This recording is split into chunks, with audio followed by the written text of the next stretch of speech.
Stacy, may you please? I'm sorry, can you say that again? I am sorry. It seems like you got it. Thank you. Oh, okay. All right, everyone. For those of you who just came into the room, my name is Stacy Hudson. I'm the Community Engagement Coordinator from California Health Collaborative. And I'm really excited about this event today. I'm so glad that all of you are here. So let's go ahead and dive right into it.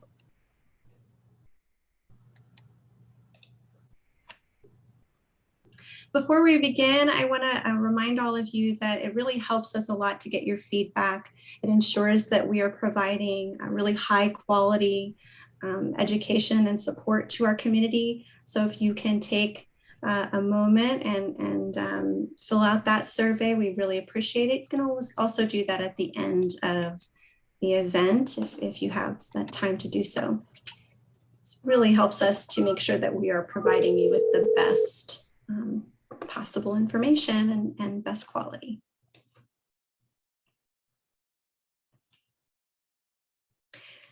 So please be aware that we are recording this session. If you're attending remotely, please be sure that your microphone is muted. If you have any audio issues, you can join by phone. And again, be sure to mute yourselves. And please type your name and affiliations in the chat. And use that chat for comments if you have any questions or comments regarding the content today. You can also check your name and your pronouns and rename if necessary. Kings County ACEs Network of Care, with funding from ACEs Aware, is a collaboration of Kings County Department of Public Health, California Health Collaborative, Kings Partnership for Prevention, Kings United Way, Adventist Health, ARIA Health, EMT Associates, and Family Healthcare Network. We very much appreciate the work of all our partners who have committed to moving this initiative forward to improve the health and well-being of the individuals, families, and the communities in which we live. Here's our agenda for today. We've already covered our welcome and shared who our community leaders are. Next, we're going to be diving into a quick check-in on Mentimeter, and we will be looking at your number story and also discussing how we reduce toxic stress through organizational services. We'll also be looking at a case study on referring to a high-quality early childhood education program.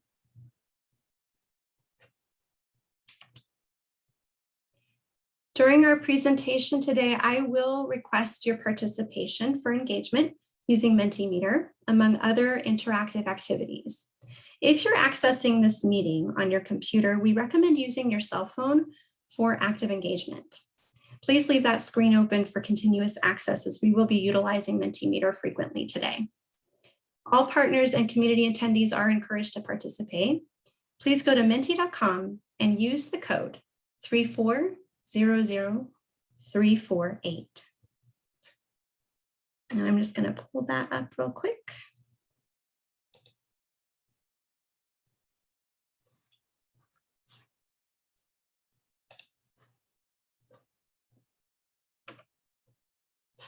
Sorry, 1 second, folks. Apologize for that.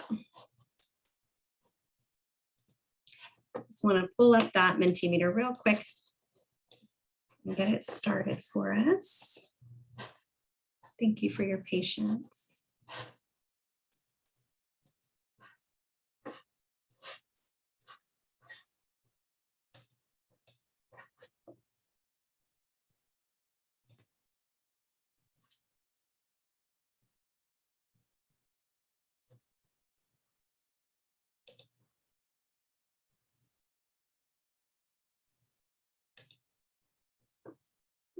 Okay. Sorry about this, guys. Give me 1 second to pull this up here. Here we go.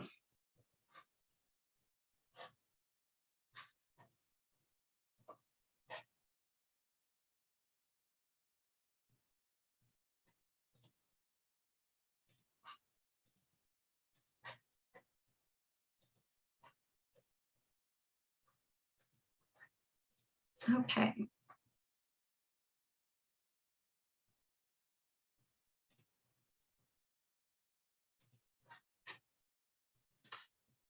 So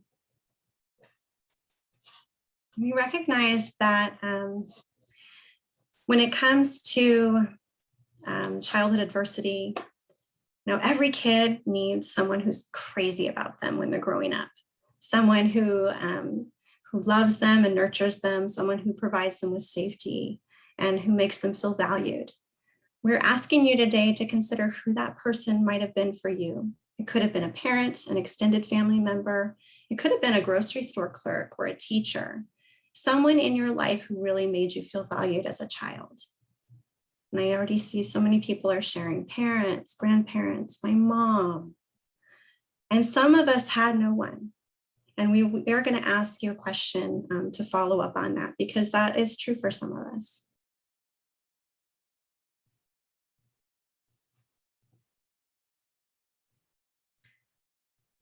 Now, if for example, you didn't have someone who was that person for you growing up, who are you that person for now? Who are you that adult for? It could be your own child. It could be a neighborhood kid. It could be a child that you care for in your practice, or if you're a teacher or early educator, a child in your classroom. It could be an extended family member.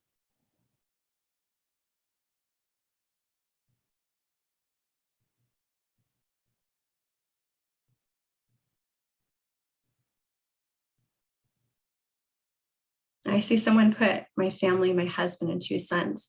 You can be that support person to an adult too. It's a really good point.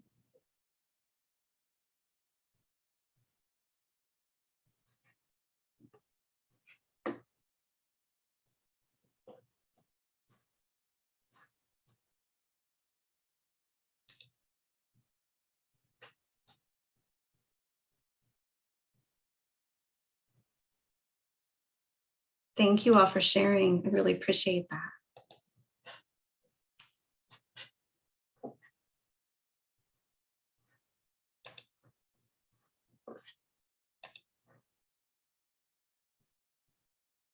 Can everyone see the slide screen?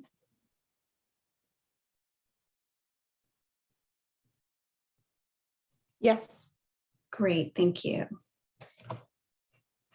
Okay. At our last Network of Care session, we challenged you to look inward and consider your own ACE scores. And we just did it again here when we're considering who's crazy about us and who are we crazy about that we're providing that nurturing relationship for.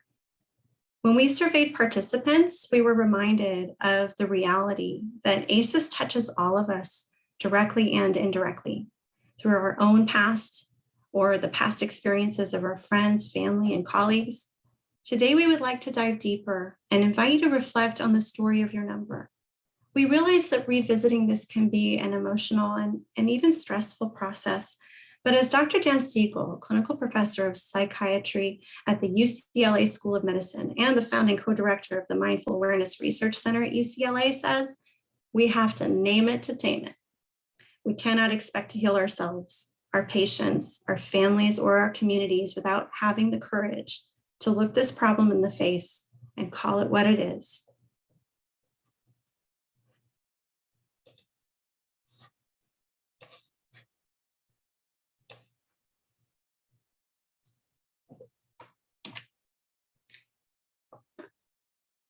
I'm going to share this quick video with you, just a couple of minutes, and then we will discuss. Oh, make sure we got this sound going here, folks. One moment, please.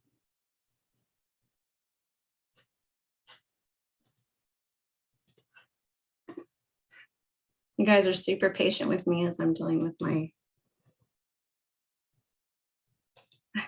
my technical experience here.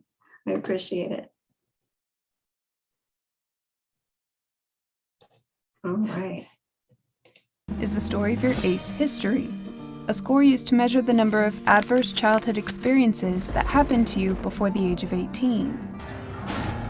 ACEs fall into 3 categories: abuse, neglect, and household challenges, and are so common that 2/3 of us have at least one. A landmark study found the higher the number, the more likely one can experience negative health effects like heart disease, diabetes, depression, stroke, and asthma. The number is connected to an increased probability of lots of bad stuff. But you are not a number. The number is simply an entry point to your own personal story. Where it leads is up to you. ACEs are not your fault. They happen to us, but they don't need to define us. No person with a 2 is the same as another person with a 2.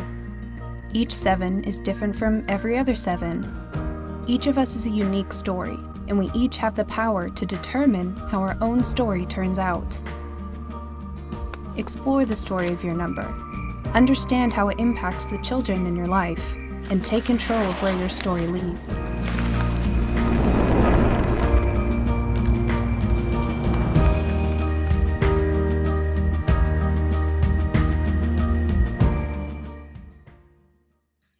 So the ACEs Aware Initiative is focusing our state's healthcare system on healing the negative impacts of ACEs and toxic stress.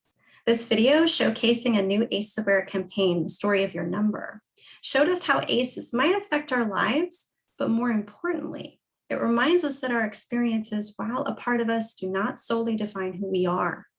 It empowers us to hold firm to the hope that we can change the outcome. In our past sessions, we've asked you to shift your perspective from a place of judgment where we might be internally asking, "What's wrong with you?" to utilizing a lens of compassion by asking, "What happened to you?" This video challenges us even further to grow from that platform of compassion into a flourishing system of hope and healing, asking, what strengths do you bring to bear in the face of adversity? Please feel free to unmute yourself and share any thoughts that you have regarding this new focus on our number story.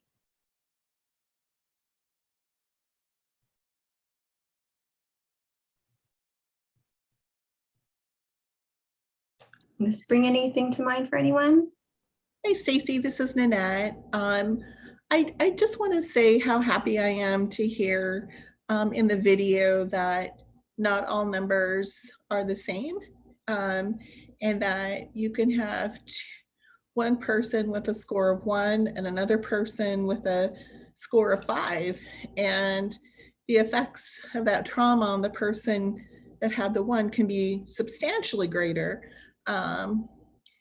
So I just wanted to share that I think that's important when we're talking about numbers and not defining us, that there are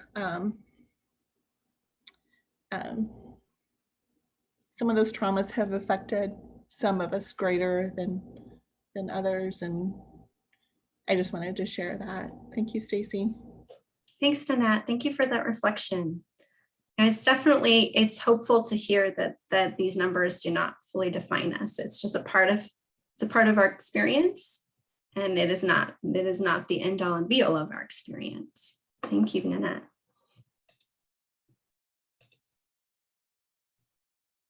I want to make sure we're moving to the next one. Here we go. There we go.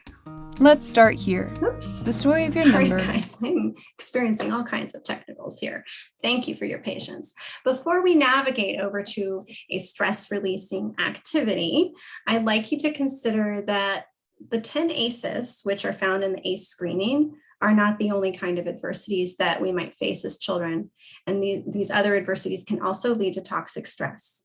Many have experienced additional adversities as children. Other common childhood adversities beyond the 10 ACEs in the original study include discrimination based on race, ethnicity, gender identity, or sexual orientation, such as the LGBTQ2 community, religion, learning differences, or disabilities, poverty, racism, whether it's systemic or institutional, other violence like getting bullied, experiencing violence yourself, or seeing others get hurt in your neighborhood, community, or school, intergenerational and cultural trauma, like the displacement and genocide of Indigenous people, slavery, and the Holocaust, separation from parent or caregiver because of immigration or foster care, other big changes in life like migration or immigration, being a refugee or seeking asylum, moving to a new area where you don't know anyone, or separation from someone important to you.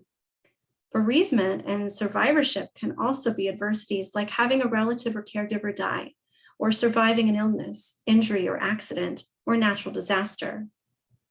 Also, adult responsibilities put upon children, like caring for someone who's sick or disabled, or being the one responsible for getting food on the table at a young age. While none of these are listed on the ACE screening tool, they still have the potential of causing toxic stress. It is important to consider the possible life circumstances of the individual's children and families that you serve, and especially if you are screening for ACEs. You may have even had some of these experiences yourself. When we consider our number story, it is just as important to keep in mind what strengths we carry with us. Those strengths are a part of our stories too. So we're going to be going through a few strategies that can help someone in the moment when they're in the midst of kind of their stress response system being activated, or perhaps a trauma trigger has been activated. I would like everyone to try to give yourselves a little leeway to practice a few of these with me now. I know that some of it might be a little uncomfortable, and you do not have to do this, but I would encourage you to give it a try so that you know how it feels, and that it's in your mind when you're perhaps encountering someone who is in the midst of stress. So one of the strategies is to get grounded. And this strategy can bring a person back into the moment when they've been pulled into a trauma memory. So this is something along the lines of touching a solid object. So if you can find a solid object like a pen on your desk or your mouse, and think about how it feels in your hand. Think about the texture. Think about the temperature. Is it cold or hot or room temperature? What does it weigh? Another way to get grounded is to describe your surroundings and be specific. And you could do this either internally to yourself, or you could say it out loud. And another activity that you can do to get someone grounded is to provide some type of water sensory, whether it's warm water, like getting and doing the dishes, or ice, holding a piece of ice, or taking a quick cold shower. These things can activate the senses and get you back into the moment. So this video demonstrates another strategy, which is to shake it off. Shaking is a time-tested strategy for releasing stress from the body. A lot of cultures do this. And if you're in a space to test this strategy out, we invite you to participate. I understand some of you might be in an office and you don't want your colleagues seeing you shaking around. I'm gonna do it just to kind of show you I have no problem, totally comfortable. And if you're not, it's okay. We're gonna give it a try. Did you know trauma and stress can get stuck in our body? Shaking actually helps get rid of it. Let's give it a try. Maybe find a place that no one's watching. You might feel silly at first. And music helps. It can be anything that makes you feel good. Start with your legs about hip distance apart, knees slightly bent, arms at your sides. Now, bounce, shake, swing. Move your head and shoulders. Shake out your hands and your fingers. Move your jaw. You can even make noises. This is all about letting it go. Have you ever seen a dog shake something off? Dogs know. Shaking makes you feel better. And shaking has been used in cultures around the globe to calm the brain and release the stress hormones that build up. Okay, have you shaken out all of that built up stress? Time to slow it down. After 2 or 3 minutes, or when you feel like you're ready to stop, let your body slowly settle back into stillness. Take a few more moments and just feel the sensation of being in your body after shaking it all off. Congratulations! You now have a tool to pull out whenever you need it. Shaking. Give it a try. So for those of you who are brave and tried that out with me, thank you. It can be actually kind of fun to shake it off. But I think my Fitbit's pretty happy with me right now. Anyway, one more strategy that you can try, and I'm sure some of you have done this, and it's something that I've been trying to put into my days. Sometimes I forget, but it's deep breathing, otherwise known as belly breathing. Deep breathing works to calm your nervous system by activating that parasympathetic system. If you question this method, I would like to personally attest as a mother who went through 60 hours of labor without an epidural. Deep breathing saved my life.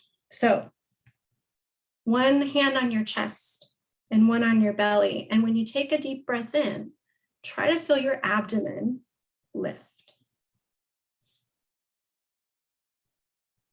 And slowly with your out breath,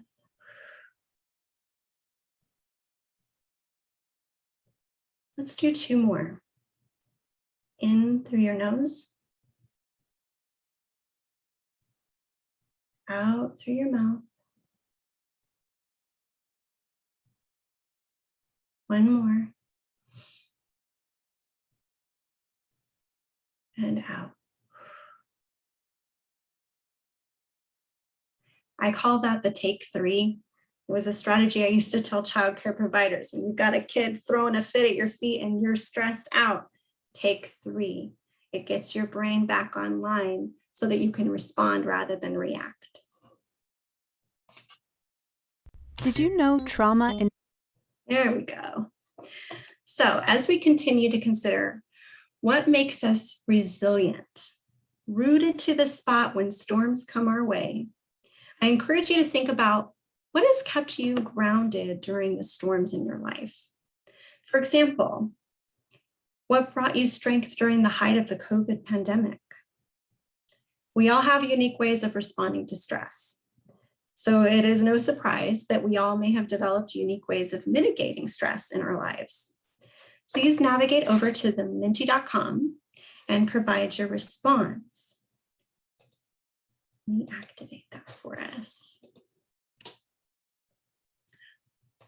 And go ahead and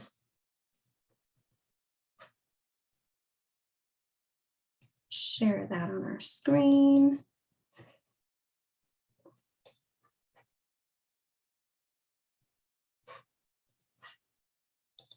All right.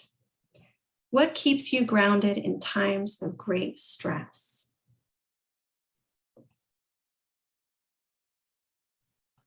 And it doesn't have to be deep belly breathing. It might be that you like to go for a run or go punch a punching bag. Family and taking a walk.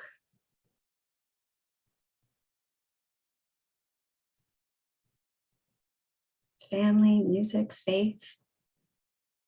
It looks like family right now is a really big one. That's those supportive relationships, and we're going to be looking at that when we look at that stress buster wheel again.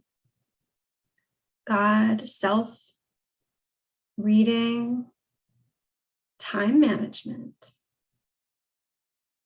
meditation, friends. There's more relationships there. Crying. Crying can release a lot of stress, can't it? Stretching, your grandchildren, more relationships. Cuddling with your dog, another supportive relationship. Swimming. Gardening. Oh, taking a drive, yeah. So I'm sensing this theme, there's lots of activities that we do, but I'm seeing a lot of relationship-based themes here, and I'd like to get into that in a little bit. Thank you guys for sharing all of this. Exercise, new experiences. Validation. Thank you everyone for participating in that.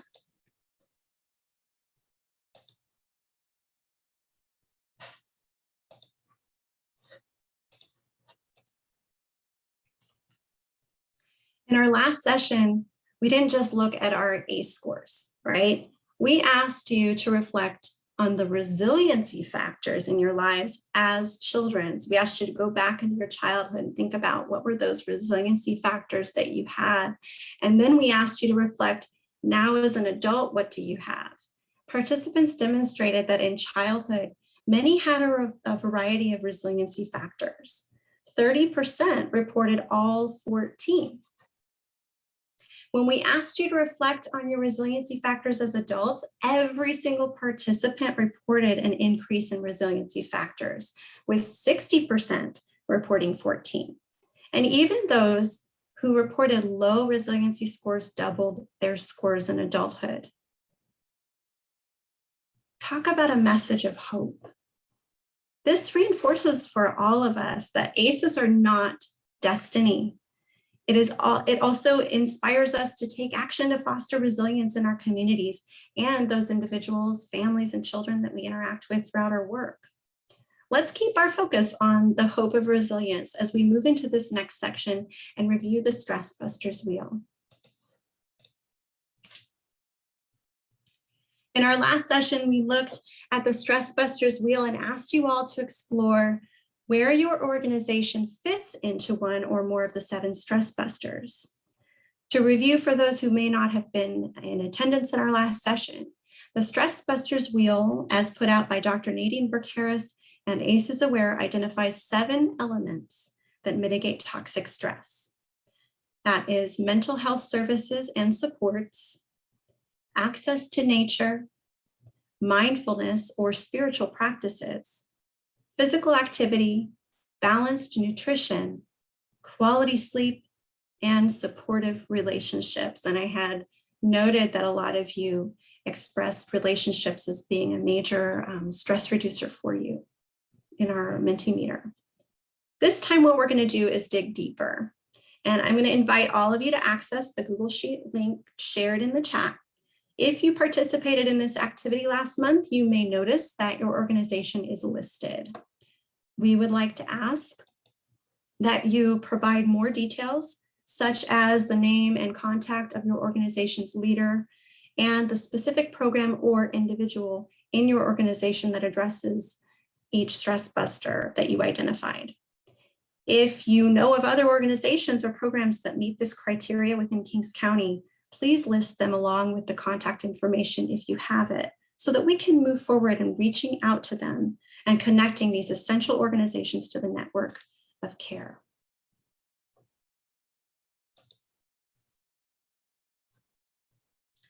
I'm going to go ahead and share that on the screen as well.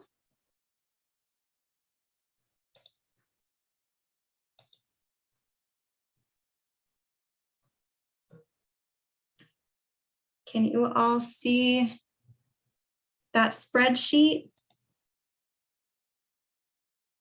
Well, I see a lot of you have gone ahead and gotten on there. And if you haven't been to this session before where we started this work and looking and kind of evaluating those stress busters that your organization fits into, now's your opportunity to look at those, and we can talk more about each of the stress busters and what they mean. For example, mental health support. So that could be if your organization provides or refers out to counseling or psychiatric services, or provides access to support and recovery groups. You would put that information into this spreadsheet. So if you haven't been part of this activity before, I encourage you to go ahead and on the left-hand side under organization, go ahead and put your organization's name. And if you haven't completed the ACEs core training, that is completely okay. You can just put a note, no, we haven't yet, and we can talk about that more later. If you are not yet a network of care member, we're also going to be talking about that and providing an opportunity for you to become one today. If you have not yet done any introductions with the Kings United Way Referral Exchange, we'll be touching a little bit on that today.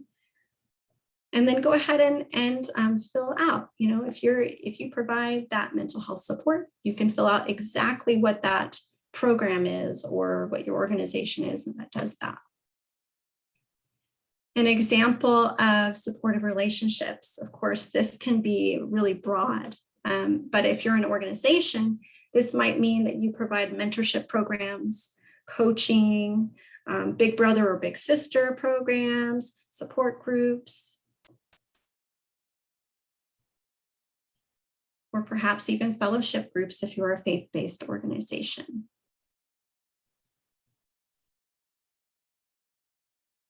Quality sleep could look like an organization that provides education regarding healthy sleep habits or sleep hygiene.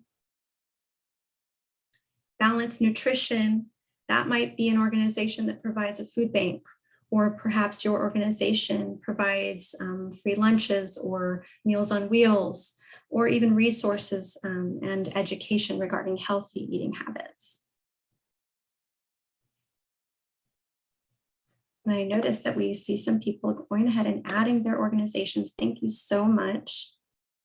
Does anyone have any questions or comments regarding the stress busters and how their organization fits in?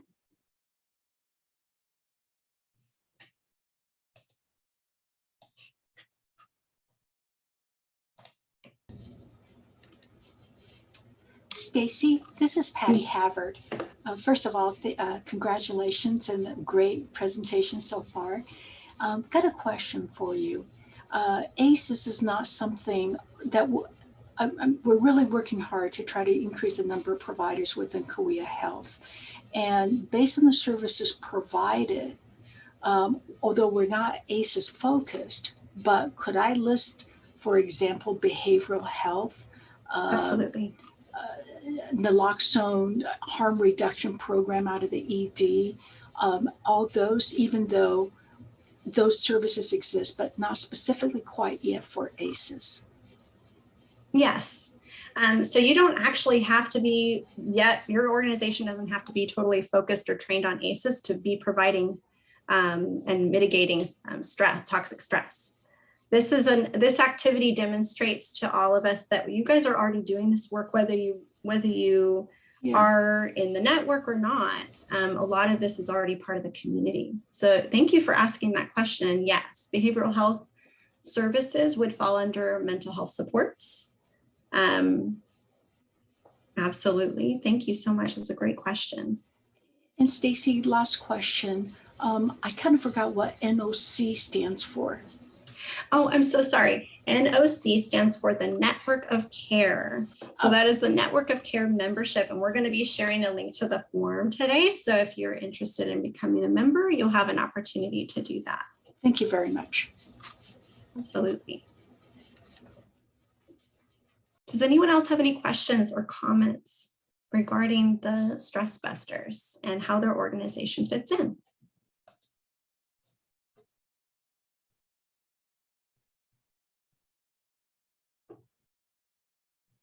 Right.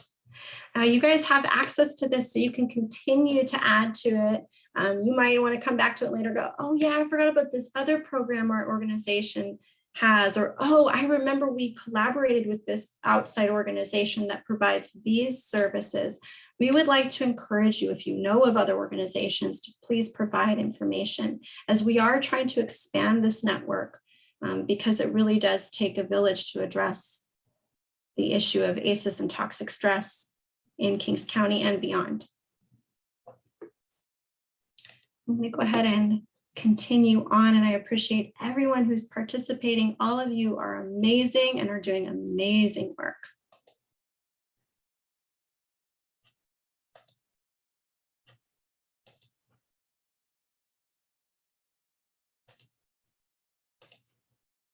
Okay.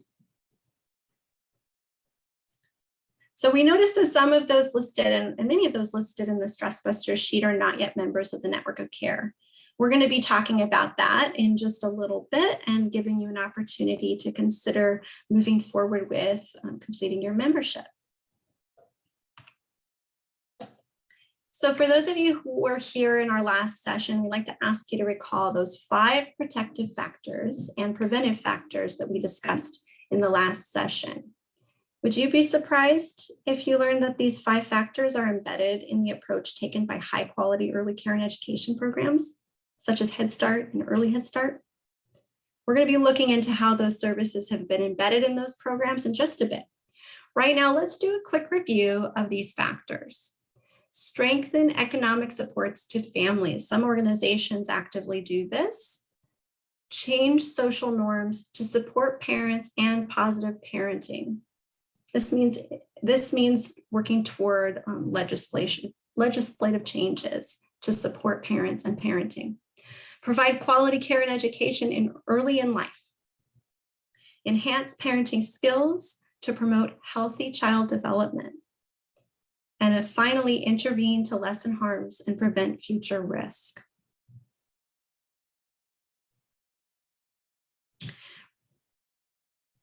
Now, let's take a look at a case study and consider the possibilities that are open to us when all essential organizations, whether they are clinical or community-based or faith-based, are engaged on platforms such as 211 and King's Referral Exchange. All right, so after Amy filled out the ACE screening at her 3-year-old daughter's pediatric visit, Dr. Raj sat down with Amy to discuss the results. During their conversation, Amy shares that her daughter complains of stomach aches a lot, but does not seem to be sick. She also shares that she is a single parent coming out of an abusive relationship with her daughter's father. She is under a lot of stress, being unemployed and having no childcare makes finding a job very difficult. Dr. Raj discusses with Amy how finding quality childcare can not only allow her to secure employment, it can also promote her daughter's development and well-being. Dr. Raj tells Amy he would like to provide her with a referral to the local action organization, which provides services including domestic violence intervention, early childhood education to income-eligible families, and a family services program that provides parenting support and education. Dr. Raj completes a referral to the Action Organization's Childcare Resource and Referral Program through the Unite Us King's Referral Exchange platform and provides Amy with handouts about the Early Childhood Education Program and a copy of the Family Resource Center events calendar. Dr. Raj reiterates that each of these programs provided by the Action Organization may support Amy in the effort she is making to live healthier herself and promote the health and well-being of her child. In this case study, we observed Dr. Raj responding immediately to multiple challenges the parent is facing by providing a referral to a single organization that addresses all of those issues. In addition to domestic violence intervention and parenting support and education, high quality early education is available. I'd like to turn your attention to that concept of high quality early education to understand further how that system is set up to address ACEs and other social determinants of health. Russian-American psychologist Yuri Bronfenbrenner proposed his famous ecological systems theory, which was later instrumental in the development of Head Start programs across the United States. You might be wondering how this is relevant to our conversation on addressing ACEs. Head Start programs are considered high-quality early education environments, not simply because staff typically have a higher level of education in fields of child development or early education and participate in ongoing professional development. These programs don't stop at the education of young children.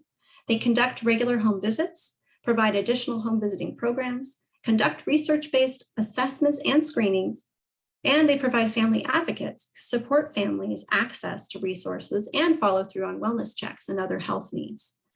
They meet with parents regularly to support and connect them to community resources. Head Starts also offer family engagement programs, which provide education to parents and families and promote community. These programs and others like them have seen a 13% return of investment because of the long-term health, behavioral, educational, and even professional outcomes children and families who participate experience. They are addressing the child and the family at once, and in doing so, they are addressing, mitigating, and preventing ACEs. I recently had the privilege of meeting with one of the Head Start administrators here in Kings County and learned that many of their teaching staff were once parents of children in the program. This is a fantastic example of how high quality early care and education can create that positive feedback loop with families thus promoting positive outcomes, including the mitigation of ACEs and toxic stress. This ecological systems theory is relevant to addressing ACEs as we consider how supporting families and communities promotes healthier outcomes for children who grow to then provide healthier environments for their own children and or influence more positive outcomes for their communities. These individuals may also influence their environments, formal networks and services, which influence broader economic, policy, society, and wider environments. Looking at this from a chiastic view helps us to understand how our work can positively influence the ongoing feedback loop between the individual, family, community, and society at large. In order for us to establish and maintain truly sustainable outcomes in addressing ACEs, we must recognize how each ecological system in an individual's life influences them and how they in turn influence those systems and as they develop throughout their life. The idiom, "it takes a village," has never rang more true as we see how every aspect of a community impacts an individual's health, development, and lifelong outcomes. We understand that screening for ACEs is merely one step in the process toward addressing ACEs and toxic stress. When medical providers have a better understanding of how different sectors in the community function to support individuals and families, they are better able to refer patients to the appropriate resources and services. This is where a platform such as King's 211 and King's Referral Exchange can support providers in their efforts to identify and refer patients to those services that best mitigate the impact of ACEs and toxic stress and ACEs-related health conditions. With this ecological systems theory in mind, I'd like to turn your attention once again to the Mentimeter and consider where your organization fits within this system.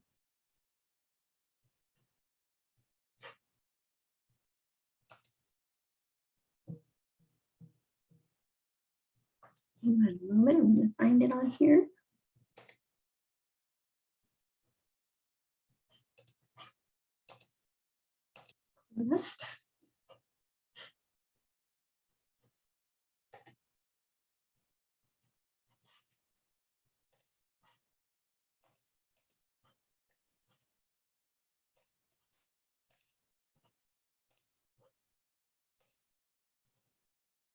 Right.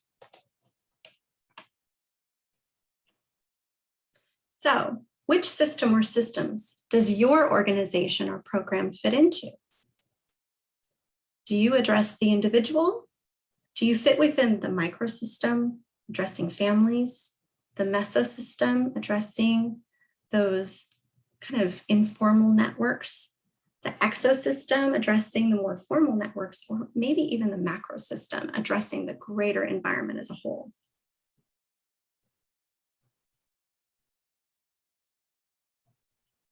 So far, we're seeing the macro system has most of the attention. Here we go. Individual, micro, meso, exo. We're crossing all the systems here. I really appreciate your participation as we really are trying to evaluate where our community is at and how strong it is in addressing all of these systems.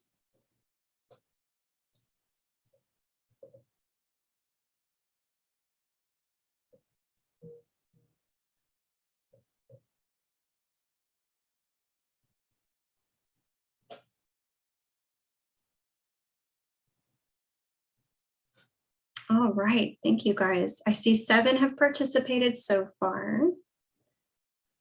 And George, if you'd be able to provide that Mentimeter in the chat once again, that's mentimeter.com and the code is 3400348. And perhaps you're not certain if your organization fits into any of these.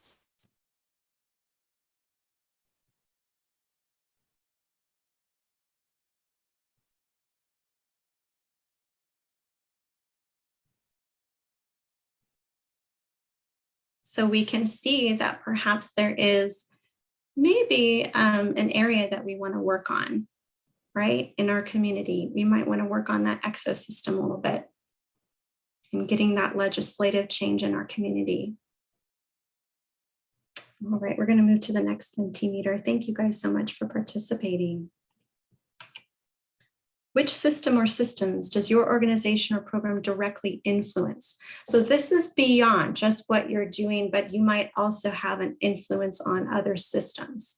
While you are working with the individual, you might also be influencing their extended family, or you might be influencing those informal networks.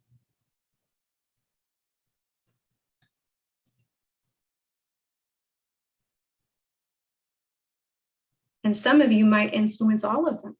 Some of your organizations might influence all of those systems.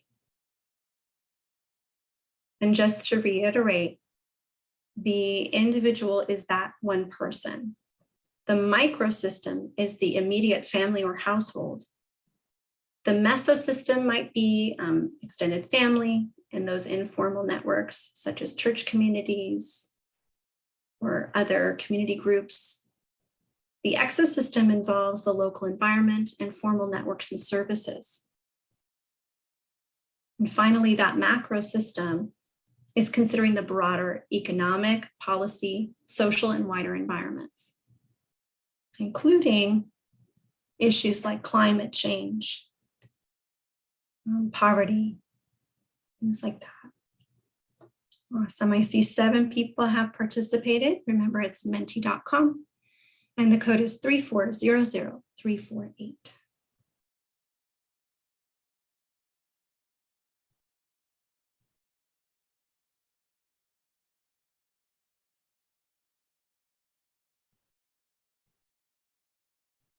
And perhaps you're not certain that the work you're doing influences other systems. Perhaps you feel that it only influences the ones you directly work with.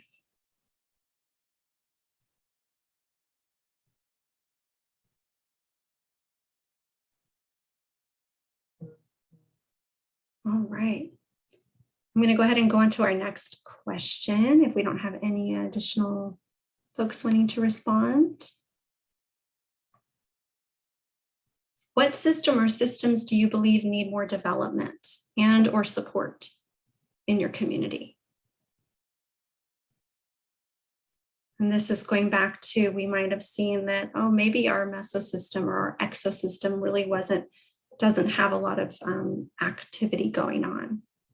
Or maybe we really need to work toward policy changes.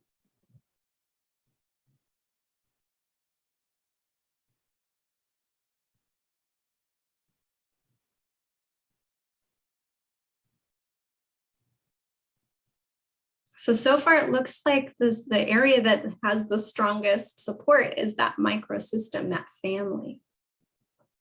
And that's very interesting to me. I was having a conversation just a couple of weeks ago with a representative from First 5. We were talking about the lack of parenting education in the community and why that is and what can be done about it.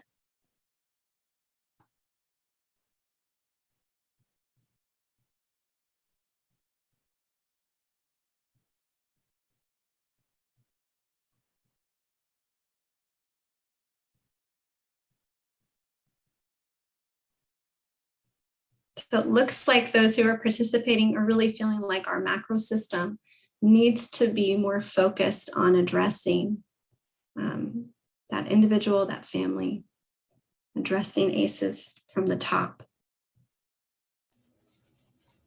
Thank you for participating. Okay, let me exit out of this. I'm not quite ready to do this one yet. We're going to be moving on to that. Okay.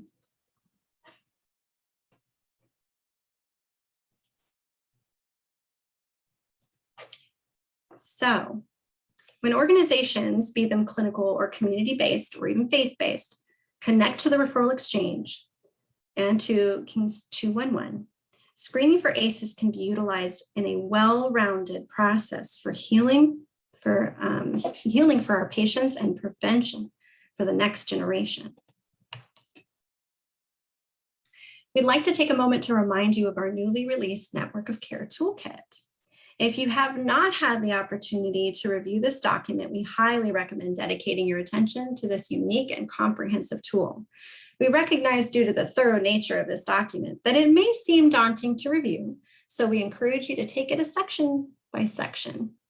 The link we're going to share in the chat will lead you directly to the PDF, and you may also locate the toolkit on King's Partnership for Prevention's website in the ACEs Aware and King's Collaboration section. We really want to show who is working toward this effort. And we noticed that some of those listed on the Stress Busters wheel sheet today are not yet members of the network of care.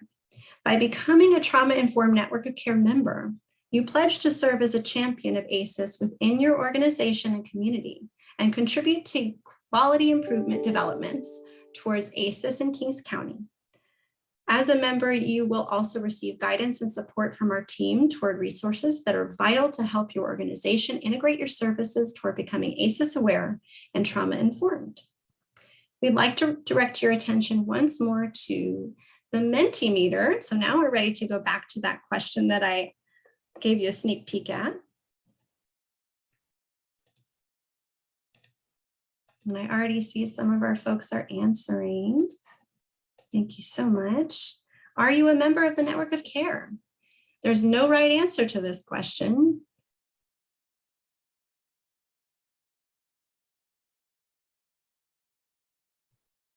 I see 8 responses so far. I know there's a lot more of you out there today. Don't be shy.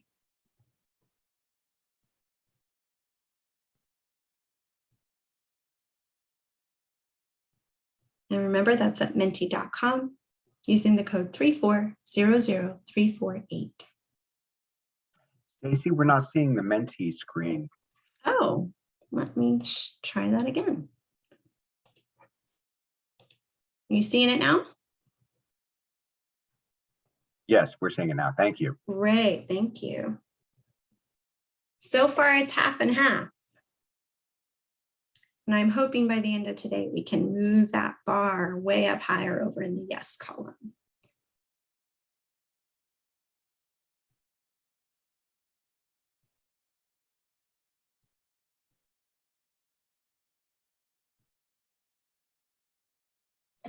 And so far, we have 12 people responding.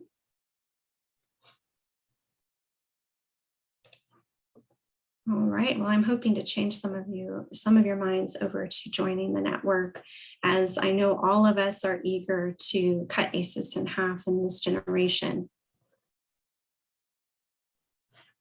Next question. If you were not a member of the network yet, will you commit to completing the membership form today? Again, there's no right answer here. Yeah.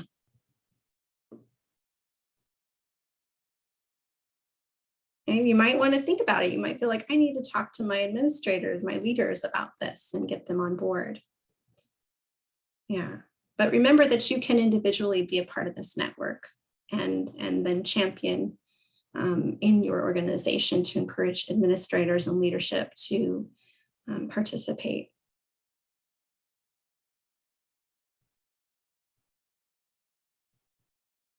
And just so people know, the membership form link is in the chat box. So you can go to the chat feature, click on that membership form link and pull that up. You don't necessarily have to fill it out right this moment, but you'll have it open after our network of care meeting finishes. Thank you, George. All right.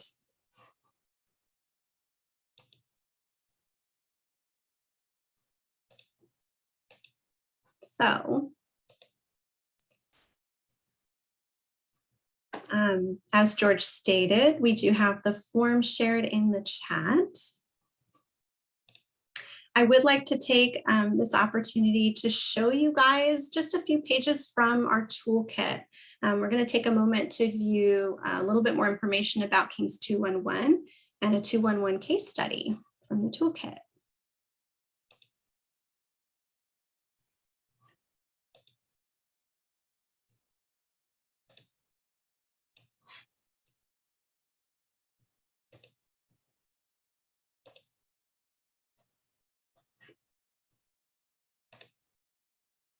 And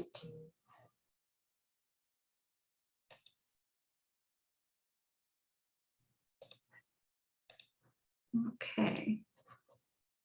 So this is our toolkit. I don't want to speak too quickly through it if you haven't seen it before. This has all the information you need to know about becoming a member, who our partners are. And as you can see, it is quite comprehensive, even complete with the with examples of the Pearl screening tool and the ACEs screener. But today I'd like to direct your attention on over to 211 Kings County. And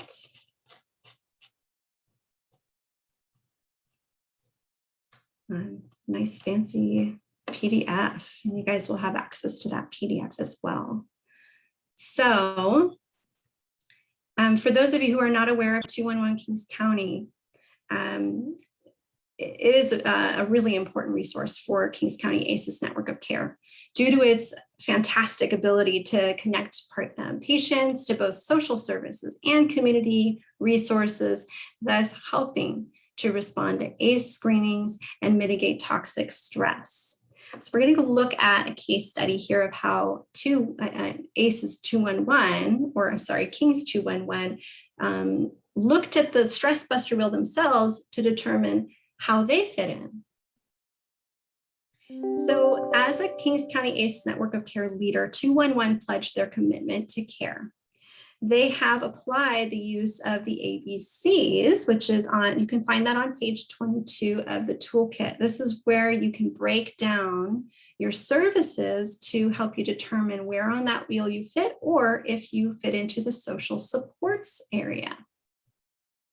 After they reviewed their services and categorized them as either a service aimed at mitigating toxic stress or as a social support buffer, they took note that 211 offers 5 categories of services out of the 7 that directly help to mitigate toxic stress.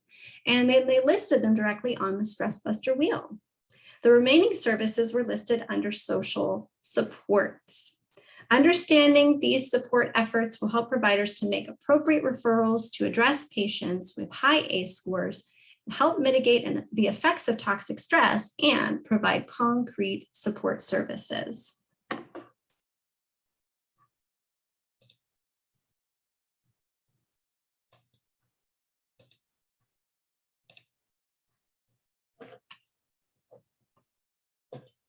Does anyone have any questions about the toolkit before we move on to this next survey, or any comments? Yes, hi Stacy. I'd like to see a highlight of the incentivized pages on the toolkit to support communities as they integrate over to this work. Thank you. Let's go to that section. Yeah, so what Linda was referring to, oh, I think I might have passed it actually. Let me go up to our contents here. So there is an incentivized system here to becoming part of the network. Let me find that incentive section.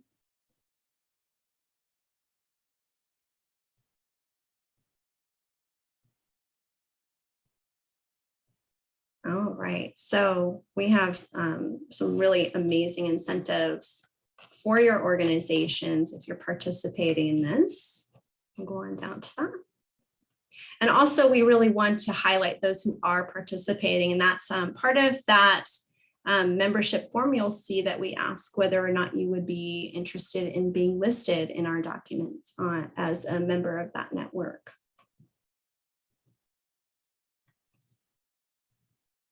So in the commitment of care, there is a 3-tier system of incentives. So starting out with bronze, what you would get as an incentive, you start by completing that network of care membership form.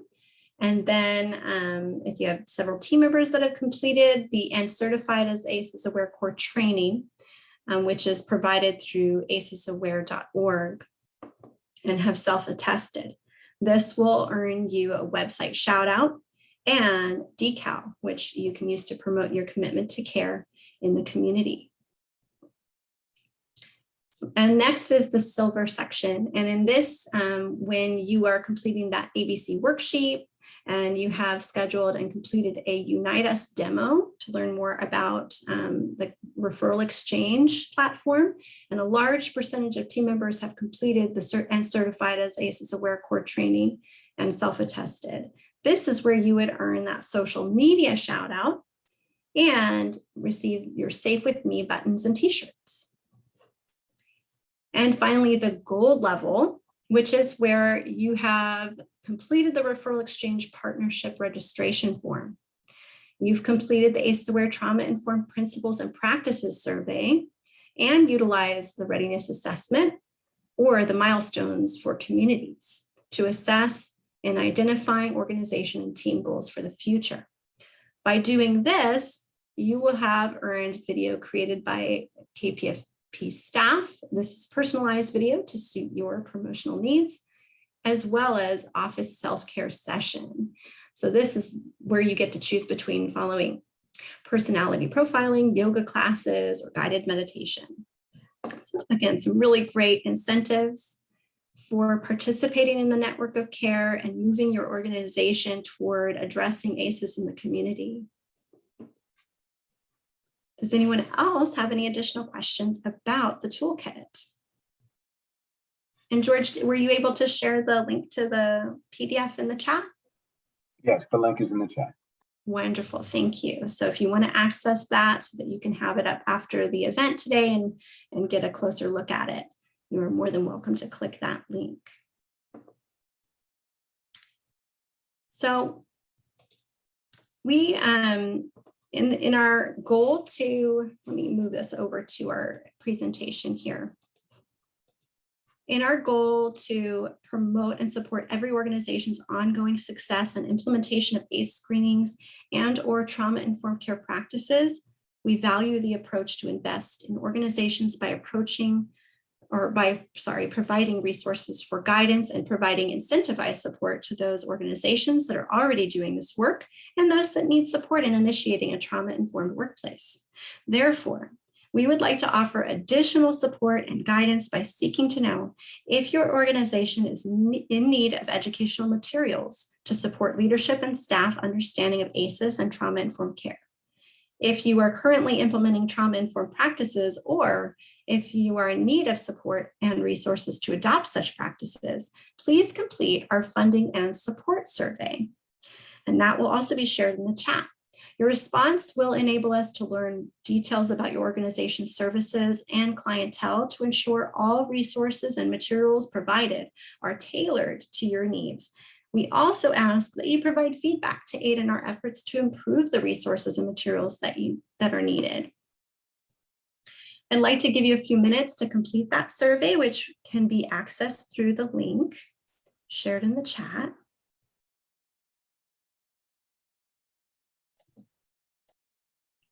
If you are a leader or administrator in your organization, I want to invite you to consider those organizations that you already collaborate with that serve to meet the needs of your community. What can you do to support their path towards becoming ACEs aware and trauma informed? Consider inviting them to participate in the network of care. If you are not an administrator, what can you do to inspire your organization's administration to connect with and support outside organizations? Think about those individuals in your community that might participate as speakers to those organizations on subjects such as self-care practices, ACEs and toxic stress, and trauma-informed care practices. How can they get involved?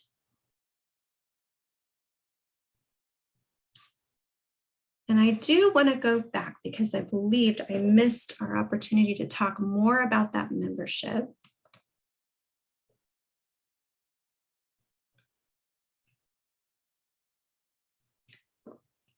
And George, you had shared the membership form already in the chat. In case you guys missed that, George, would you be able to share it one more time? Sure, I'll put that right in. Thank you so much. So we want to give you a moment right now to complete this membership form if you're feeling confident in doing so. To become a member, please follow that link that George shared. And I am also excited to provide this opportunity today. The first person to complete this today will be receiving a free session at the Art of Anger, courtesy of Melissa Knight, creator and CEO of the Art of Anger. Melissa, are you here today in our group? No, Melissa's not here. Okay, she was not able to make it, in fact. Okay, I was hoping that she would be able to make it today so that she could explain more. She was here at our last session and explained more about the Art of Anger. I am wondering, Linda, do you feel comfortable talking a little bit more about what the Art of Anger provides? Of course, thank you so much, Stacy. The Art of Anger is located in Fresno, and it focuses on trauma-informed methods for mitigating toxic stress and historical trauma, post-trauma that have ridden us, or it could be beyond trauma, stressful situations that we're hoping to find a quick relief for. They offer several rooms within the Art of Anger, such as the Anger Room, where you're able to destroy objects in terms of channeling the stress or anger that you might feel towards those objects as a form of relief. And they also have a healing room within this service location where a person is able to utilize art as a form of healing. The vendor, or rather the stakeholder within this the leader within this service location has offered us the opportunity to present this service to our network of care as an opportunity for healing amongst teens or individuals. If you are interested, maybe if you are to visit this location and you feel highly empowered by it and you would like to extend it to someone else, that availability is there. But we are very, very fortunate to be able to be provided this service to be able to extend to our network. Thank you, Stacy. Thank you, Linda, for sharing more details on the Art of Anger. It definitely sounds like something I would love to go and take part in and learn more about as well. And I do see that Frank Ruiz, did you fill one out today, this afternoon? Completed the membership? Frank said yes. Yes, he did. You're the first one. You're the winner of access to Art of Anger. So we'll be contacting Melissa and getting more information to you very soon. Thank you, Frank. Woohoo!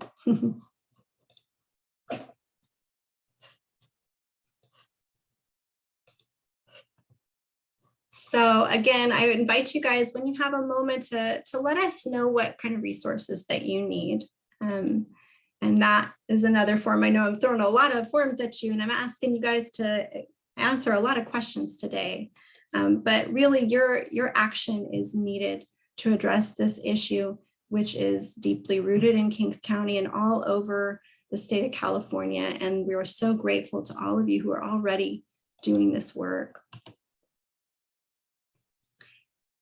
So now you've attended, oh, yes. I'm sorry, Stacy, this is Patty Havard. Looking at the membership form, I'm a little reluctant to make any pledges on behalf of our organization when we don't quite yet have the infrastructure. So my question is, on the membership form, can I skip that pledge part until there's a better infrastructure built in, and where there's discussion with the leadership to what are the pledges mean and all the benefits that we get at the different levels, bronze, gold. I'm just a little uncomfortable to fill that part out without discussing with the leadership. Yes, I completely understand that. And we did recently, because we've heard this feedback before, and what we have felt is necessary is that we are extending this to individuals. So you could do this as an individual as a start to be a champion in your organization and work toward helping your organization become part of this work. And I know that Kauai is already, there's some work starting there. which I'm really eager to support. I know that they're not specifically, do you guys have a location in Kings County presently? Kings County? No. Okay. Okay. So far, I'm the only one that's kind of championing the effort. But at this point, I think there has to be a better infrastructure by having medical champions as well. And that's what we're working on. Absolutely. And also to support, thank you so much, by the way, Patty, for championing for us in Tulare County and always providing support to our efforts here and extension of our resources over to your county. And also to provide a little bit of elaboration on that network of care forum. Each and every one of the individuals here in this meeting today, just being present with us monthly is a commitment. It's a pledge to continue that education, taking in those resources and understanding how your services add value. Even your participation within that, the service integration exercise that we had today, that is a pledge of support of, hey, I have these services and these services are currently presently in place to support our community in mitigating toxic stress and extending social service support. So my point is we don't have to think so deeply as to what that commitment could look like. Simply being in here in this meeting and adding to the conversation is part of that commitment we're seeking for, just to show up and listen to us and collaborate with us in terms of speaking about your actions and your organization's efforts and leaning on our support on how we can support you or support each other. That is the purpose of that network of care forum. And as Stacy had also mentioned, if you look at our toolkit, we are highlighting organizations that show up with us every month. We want you to be highlighted and seen in terms of the work and the commitment that you do an hour and a half each of your month. And that's the purpose of that forum, is to solidify that commitment of showing up. And then other extended work that you choose to do is on your own accord, but we are not pressuring you to take that next step if your organization may not be ready or you as an individual may not be ready. I hope that provides some elaborated understanding. Thank you. Thank you, Linda. And again, thank you so much, Patty, for seeking that clarification.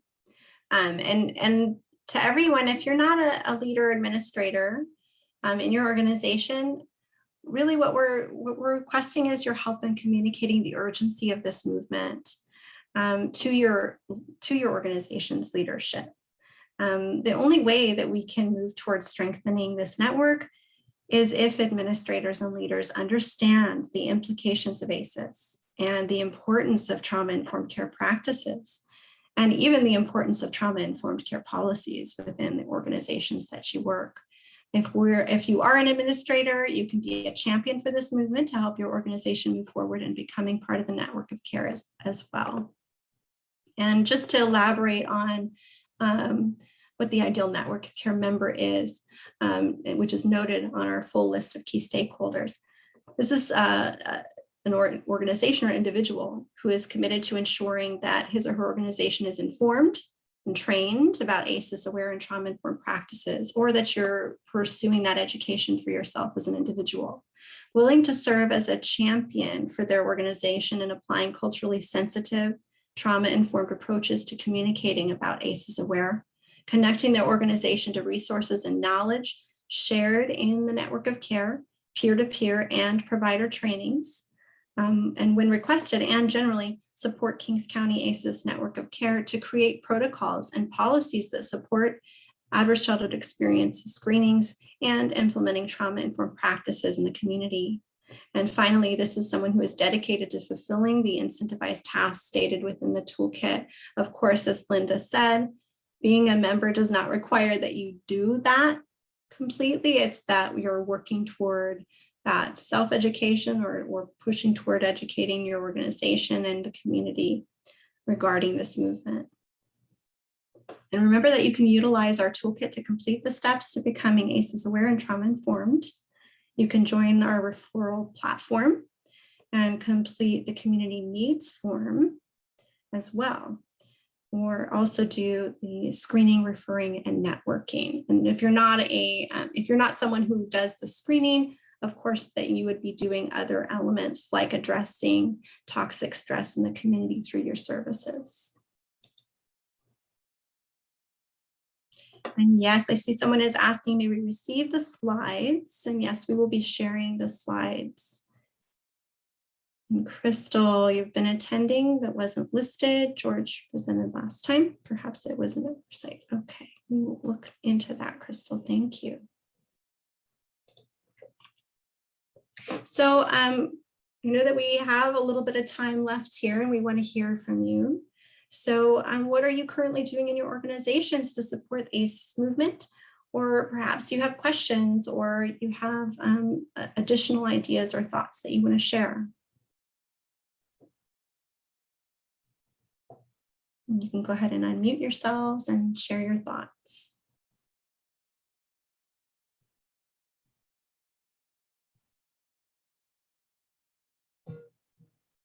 Perhaps we need to do another shaking session, get our energy back up. It's been a busy, long afternoon.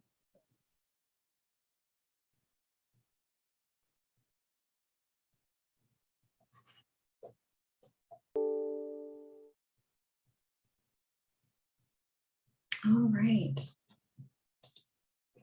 Okay, so once again, you can provide us with feedback through the SurveyMonkey link. Let us know how we're doing. And we want to do a raffle. And last time we met, we wound up kind of putting aside the name wheel and asking a question. So we'd like to follow through on that idea again. Thank you, George, for sharing the SurveyMonkey in the chat. So the question for today is, can you provide an example of either a stress buster service or a social service that mitigates toxic stress or addresses ACEs? And the first person to provide a response is the winner of our raffle today. Deep breathing. I see stretching. Crystal is on it. Right on it, Crystal. Stretching. Thank you. So Crystal, you are our prize winner today, and we'll be sending you a message. George, would you like to provide additional information about the options for the raffle prize? Sure, thank you. Stacy, so our options for raffle prizes have changed over time. At this point, what we are doing is offering a contribution in your name to a organization in the Kings County area, a nonprofit that is able to take donations. And so for Crystal, who is the winner, we are going to send you a letter after this event detailing you out those options and how you can support our Kings County businesses. Thank you, George. And before we sign off here today, we still have a few minutes. If anyone has any comments, questions, or anything that came to mind, any reflections they have from what we discussed today.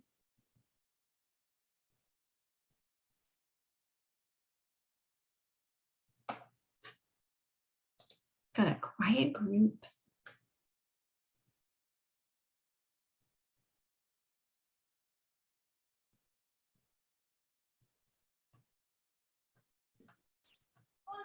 Hi, Stacy. It's Clarissa with First Five Kings. I just wanted to say that I'm really, really glad that it seems like more and more folks are attending this meeting. So it's really, really good to see the growth. Yes. Thank you, Clarissa. Sorry. I would also like to add, this is Linda Baggio. Last week during the ACEs Aware statewide initiative grantee highlight event, Kings County was very fortunate to be one of those highlighted during that call.